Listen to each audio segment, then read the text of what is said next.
ഏറ്റവും ആശ്വാസകരമായ വാർത്തയായിരുന്നു ഇസ്രായേൽ ഹമാസ് വെടിനിർത്തൽ കരാർ നിലവിൽ വന്ന് ഈ ഔദ്യോഗികമായി കരാർ എന്തായാലും പ്രാബല്യത്തിൽ വന്നു കഴിഞ്ഞു. കരാർ അനുസരിച്ച് 3 ഇസ്രായേലി ബന്ദികളെ ഹമാസ് മോചിപ്പിച്ചു.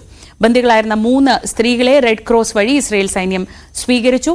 90 പലസ്തീൻ തടവുകാരെ ഇസ്രായേലും മോചിപ്പിച്ചു. കരാറിൽ പ്രതിഷേധിച്ച് ഇസ്രായേൽ ദേശീയ സുരക്ഷാ മന്ത്രി ഇറ്റാമർ ബെൻഗ്വിർ രാജിവെച്ചു. അതേസമയം ട്രംപിന്റെ പ്രഖ്യാപനം വന്നു കഴിഞ്ഞു. താൻ തെരഞ്ഞെടുക്കപ്പെട്ടതുകൊണ്ടാണ് ഇസ്രായേൽ ഹമാസ് കരാർ പ്രാവർത്തികമായതെന്ന് ട്രംപ് പറഞ്ഞു. കൊല്ലപ്പെട്ടത് 1.5 ലക്ഷത്തോളം മനുഷ്യർ, 1.25 ലക്ഷത്തോളം പേർക്ക് പരിക്ക്. 15 മാസമായി തുടരുന്ന ഇസ്രായേൽ ഹമാസ് യുദ്ധം വെടിനിർത്തൽ കരാറിലൂടെ അവസാനമാകുന്നത് ഈ കൂട്ടക്കുരുതിക്കാണ്. കരാർ നിലവിൽ വരുന്നതിന് പിന്നാലെ ഭക്ഷണവും മരുന്നുമായി 200ഓളം ട്രക്കുകൾ ഗസയിലേക്ക് കടന്നു. ഞായറാഴ്ച ഉച്ച മുതൽ വെടിനിർത്തൽ കരാർ എന്നതായിരുന്നു ധാരണ. എന്നാൽ വിട്ടയക്കാനുള്ള ബന്ദികളുടെ പട്ടിക നൽകാൻ ഹമാസ് വൈകി.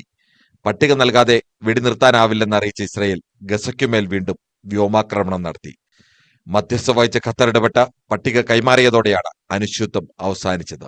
42 ദിവസം നീളുന്ന ആദ്യഘട്ട വെടിനിർത്തലിനിടയിൽ 33 ഇസ്രായേലി ബന്ദികളെ ഹമാസ് മോചിപ്പിക്കും. സ്ത്രീകളെയാണ് ആദ്യം വിട്ടയക്കുക. മോചിപ്പിക്കുന്ന 737 പലസ്തീൻ തടവുകാരുടെ പട്ടിക ഇസ്രായേലും കൈമാറി. ഇരുഭാഗത്തു നിന്നുമുള്ള മോചന നടപടികൾ ആദ്യ ദിവസം തന്നെ തുടങ്ങി. വെടിനിർത്തലിനെ തുടർന്ന് ഗസയിൽ ജനങ്ങൾ സന്തോഷ പ്രകടനം നടത്തി. കരാർ അനുസരിച്ച് ഗസയിലെ ജനവാസ മേഖലയിൽ നിന്നും ഇസ്രായേൽ സൈന്യം അതിർത്തിയിലെ ബഫർ സോണിലേക്ക് മാറും. ഗസയിൽ നിന്നും പലായനം ചെയ്തവർക്ക് മടങ്ങാൻ നിയന്ത്രണങ്ങളോടെ അവസരമൊരുക്കും. 16ാം ദിവസം കരാർ വ്യവസ്ഥകൾ വിലയിരുത്തും. വെടിനിർത്തൽ കരാറിൽ പ്രതിഷേധിച്ച് ഇസ്രായേൽ ദേശീയ സുരക്ഷാ മന്ത്രി ഇറ്റാമർ ബെൻഗ്വിർ രാജിവെച്ചു. העסקה המתגבשת היא עסקה מופקרת. היא כוללת שחרור של מאות מחבלים רוצחים. היא כוללת החזרת מאות אלפי. ബെൻഗ്വിറിന്റെ തീവ്ര വലതുപക്ഷ പാർട്ടിയായ Otzma Yehudit party Benjamin Netanyahu സർക്കാരിനുള്ള പിന്തുണ പിൻവലിച്ചു. International desk, news 18. Kiran Babu വിവരങ്ങളുമായി ന്യൂസ് ഡെസ്കിൽ നിന്ന് ഒരിക്കൽ കൂടി. കിരൺ, എത്രയോ കാലമായി നമ്മൾ ഗസയിൽ നിന്ന് നല്ല വാർത്തകളൊന്നും പറഞ്ഞിട്ടില്ല. 15 മാസത്തെ ഇടവേളയ്ക്ക് ശേഷം വന്ന നല്ല വാർത്ത, ഏറ്റവും ആദ്യം വരുന്ന നല്ല വാർത്ത അവിടെ വെടിനിർത്തൽ കരാർ പ്രാബല്യത്തിൽ വരുന്നു എന്നതാണെങ്കിൽ, ഇന്ന് രാവിലെ നമ്മൾ സംസാരിക്കുന്നത് ആ വെടിനിർത്തൽ കരാർ നിലവിൽ വന്നതിന് ശേഷമുള്ള സമാധാന അന്തരീക്ഷത്തെക്കുറിച്ചാണ്. അതിനുശേഷം ഒരുപാട് അലയൊലികൾ ഉണ്ടാവുന്നുണ്ട്, അവിടെ രാജികൾ വരുന്നുണ്ട്, പിന്തുണ പിൻവലിക്കുന്നുണ്ട്. അതിനിടയിൽ ട്രംപിന്റെ പ്രഖ്യാപനം കൂടി വരുന്നുണ്ട്. ഇനി സമാധാനത്തിന്റെ നാളുകളാകുമെന്ന് ഉറപ്പിക്കാമോ? ഈ കരാറുമായി ബന്ധപ്പെട്ട മറ്റ് നടപടിക്രമങ്ങൾ, ഈ ബന്ദികളെ കൈമാറുന്നതൊക്കെ സുഗമമായി തന്നെ നടക്കുന്നുണ്ടോ? ശ്രീജ, 15 മാസത്തോളം നീണ്ട മനുഷ്യ കുരുതിക്കാണ് എന്തായാലും അവസാനമായിരിക്കുന്നത്. ഇത് ശാശ്വതമായി നിൽക്കും എന്നുള്ള പ്രതീക്ഷ ഒരു ഭാഗത്ത് നിൽക്കുമ്പോൾ തന്നെ ഇസ്രയേലിന്റെ ഭാഗത്ത് നിന്ന് അങ്ങനെയല്ല, ഏത് നിമിഷവും ഈ കരാറിൽ നിന്ന് പിൻവാങ്ങാമെന്ന് ബെഞ്ചമിൻ നെതന്യാഹു തന്നെ ഇതിനിടയിൽ സൂചിപ്പിക്കുകയും ചെയ്തിട്ടുണ്ട്. ബെഞ്ചമിൻ നെതന്യാഹു സർക്കാരിന് വലിയ ഭീഷണി ആഭ്യന്തരമായി ഉയർന്നിരിക്കുകയാണ്. 3 മന്ത്രിമാരാണ് രാജിവെച്ചിരിക്കുന്നത്. അദ്ദേഹത്തിന്റെ മന്ത്രിസഭയ്ക്ക് 61 അംഗങ്ങളുടെ ഭൂരിപക്ഷമാണ് വേണ്ടത്. പക്ഷേ 62 പേർ മാത്രമാണ് ഇപ്പോൾ ഉള്ളത്. നേരത്തെ 68 പേരായിരുന്നു. 6 അംഗങ്ങളാണ് ഇപ്പോൾ സർക്കാരിനുള്ള പിന്തുണ പിൻവലിച്ചത്. ഇനിയും കൂടുതൽ ആളുകൾ സർക്കാരിനുള്ള പിന്തുണ പിൻവലിക്കും എന്നുള്ള ഭീഷണി ഒരു ഭാഗത്ത് നിൽക്കുന്നു. പക്ഷേ അമേരിക്കയുടെ ഭാഗത്ത് നിന്ന് കടുത്ത സമ്മർദ്ദമാണ്. ഈ പ്രധാനപ്പെട്ട പാർട്ടികളുമായിട്ടെല്ലാം തന്നെ, തീവ്ര വലതുപക്ഷ പാർട്ടികളുമായും അതോടൊപ്പം തന്നെ ബെഞ്ചമിൻ നെതന്യാഹുമായും വളരെ അടുത്ത ബന്ധം പുലർത്തുന്ന ഒരു രാജ്യം കൂടിയാണ് അമേരിക്ക. അതുകൊണ്ട് തന്നെ ട്രംപ് ഇതൊരു അഭിമാന വിഷയമായി തന്നെയാണ് എടുത്തത്. അദ്ദേഹത്തിന് ചുമതലയേൽക്കുന്നതിന് മുമ്പ് തന്നെ ഈ വിഷയത്തിൽ തീരുമാനം ഉണ്ടായിരിക്കണം എന്നുള്ള നിലപാട്. അമേരിക്ക ഇസ്രായേൽ ബന്ധത്തിന്റെ ആഴം വെളിവാകുന്നതുകൊണ്ട് തന്നെ ഇതിൽ നിന്ന് തൽക്കാലം എന്തായാലും പിൻവാങ്ങാൻ ഇസ്രായേലിന് കഴിയില്ല എന്ന് തന്നെ നമുക്ക് പ്രതീക്ഷിക്കാം. അതോടൊപ്പം തന്നെ ഇന്നലെയാണ് വെടിനിർത്തൽ കരാർ നിലവിൽ വന്നത്. ആദ്യം വെടിനിർത്തൽ കരാർ നിലവിൽ വരും എന്ന് പ്രതീക്ഷിച്ചിരുന്ന സമയത്തേക്കാൾ 3 മണിക്കൂർ വൈകിയാണ് നിലവിൽ വന്നത്. അതിന് പ്രധാനപ്പെട്ട കാരണം 33 അംഗ പട്ടിക ഹമാസ് വിട്ടയക്കുന്ന 33 അംഗ ഇസ്രായേലി പൗരന്മാരുടെ, ബന്ദികളാക്കപ്പെട്ട ഇസ്രായേലി പൗരന്മാരുടെ പട്ടിക നൽകും എന്ന് പറഞ്ഞിരുന്നു. ആ നൽകും എന്ന് പറഞ്ഞ സമയത്ത് കൃത്യമായി പട്ടിക നൽകാൻ ഹമാസ് കഴിഞ്ഞില്ല, അല്ലെങ്കിൽ നൽകിയില്ല. ഈ സമയത്ത് തന്നെ വെടിനിർത്തൽ കരാറിൽ നിന്ന് പിൻവാങ്ങുന്നു എന്നുള്ള സൂചന നൽകിക്കൊണ്ട് ഇസ്രായേൽ ഗസയ്ക്ക് മേൽ വ്യോമാക്രമണം നടത്തി. 19 പേരാണ് ആ 3 മണിക്കൂറിനിടയിൽ തന്നെ കൊല്ലപ്പെട്ടത്. എന്നാൽ മധ്യസ്ഥ ശ്രമത്തിൽ നിന്നായി ഖത്തർ ഈ സമയം തന്നെ ഇടപെടുകയും ഈ പട്ടിക വളരെ വേഗം തന്നെ കൈമാറുകയും ചെയ്യുന്നു. ഇതോടുകൂടിയാണ് ഔദ്യോഗികമായി തന്നെ ഇത്തരം ഒരു വെടിനിർത്തൽ കരാറിലേക്ക് പ്രാബല്യത്തിൽ വരുന്നു എന്നുള്ള ഒരു അറിയിപ്പ് ഇസ്രായേലിന്റെ ഭാഗത്തു നിന്നുണ്ടായത്. ശേഷം റെഡ് ക്രോസ് വഴിയാണ് 3 ബന്ദികളെയും 3 വനിതകളെയാണ് ഇന്നലെ മോചിപ്പിച്ചത്. 3 ബന്ദികളെയും ഹമാസ് മോചിപ്പിക്കുന്നു.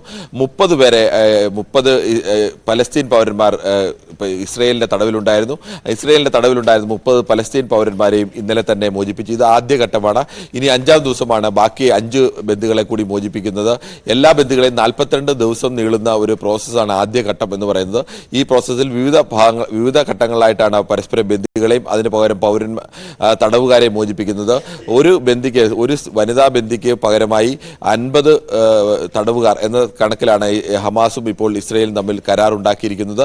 16 ദിവസം കഴിഞ്ഞാൽ ഈ കരാറിലെ വ്യവസ്ഥകൾ എങ്ങനെയെല്ലാം പാലിക്കപ്പെട്ടു എന്ന് സംബന്ധിച്ച പ്രാഥമികമായ വിലയിരുത്തലുണ്ടാവും. അതോടൊപ്പം തന്നെ ഗസയിലാണ് ഏറ്റവും വലിയ ആഹ്ലാദ പ്രകടനങ്ങളൊക്കെ നടക്കുകയാണ്.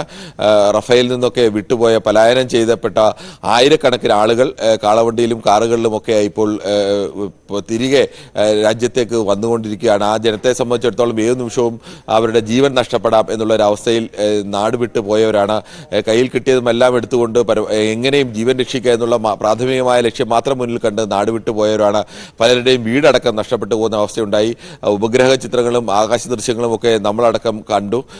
ഗസയിലെ മഹാഭൂരിപക്ഷം കെട്ടിടങ്ങളും സ്കൂൾ കെട്ടിടങ്ങളായാലും വീടുകളായാലും സ്കൂളായാലും ആശുപത്രി ആയാലും മറ്റ് എല്ലാ ഓഫീസ് സൗകര്യങ്ങളും ഇതെല്ലാം ഏറെക്കുറെ 70-80% പൂർണ്ണമായും തകർന്ന അവസ്ഥയിലാണ്.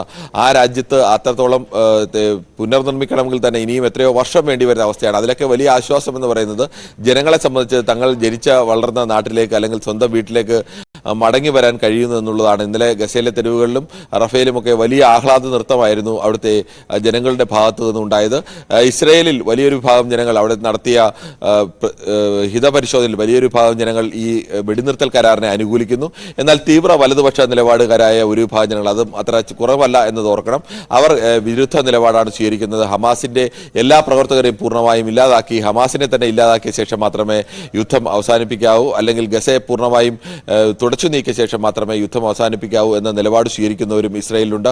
ഇസ്രയേൽ ഇത്തരം ആഭ്യന്തരമായ വെല്ലുവിളികൾ ഉയരുമ്പോഴും എന്തായാലും ലോകരാജ്യങ്ങളാകെ തന്നെ ഈ വിഷയത്തിൽ വെടിനിർത്തൽ കരാറിൽ ഉറച്ചു നിൽക്കണമെന്നുള്ള വിഷയത്തിൽ അതിശക്തമായ സമ്മർദ്ദം ഇസ്രയേലിന് മേൽ ചുമത്തുന്നുണ്ട്. മറുഭാഗത്ത് ഹമാസിനായാലും ഇനിയൊരു കടുത്ത യുദ്ധവുമായി ചെറുത്തുനിൽപ്പിൽ നിൽക്കാനുള്ള അവരുടെ ശേഷിയിൽ വലിയ തോതിലുള്ള കുറവുണ്ടായിട്ടുണ്ട്. പ്രധാനപ്പെട്ട നേതാക്കളെല്ലാം കൊല്ലപ്പെട്ടു.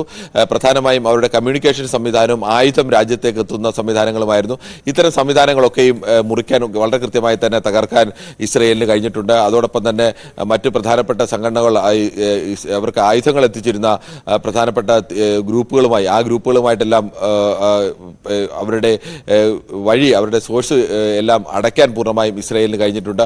അതുകൊണ്ട് ഹമാസും ഇനിയിപ്പോൾ അങ്ങനെ ഒരു യുദ്ധത്തിലേക്ക് അല്ലെങ്കിൽ അത്തരം ഒരു ആക്രമണത്തിലേക്ക് നീങ്ങാനുള്ള സാധ്യത കുറവാണ് എന്നാണ് യുദ്ധരംഗത്തൊക്കെ പഠിക്കുന്ന അല്ലെങ്കിൽ ആ രംഗത്തെ നിരീക്ഷകരൊക്കെ പ്രധാനമായും വിലയിരുത്തുന്നത്. ഇസ്രയേലും ആ സ്ഥിതി തുടരാൻ തന്നെയാണ് സാധ്യതയെന്നും കണക്കാക്കുന്നു. കിരൺ ബാബുവാണ് വിശദമായ വിവരങ്ങൾ നൽകിയത്. ഗാസയിൽ എന്തായാലും തൽക്കാലം ഇത് സമാധാനത്തിന്റെ പുലരികളാണ്. അവിടെ ശാന്തമായ ദിവസങ്ങളിലേക്ക് ഗാസ നീങ്ങുന്നു എന്നത് ആശ്വാസകരമായി തന്നെ വിലയിരുത്താം.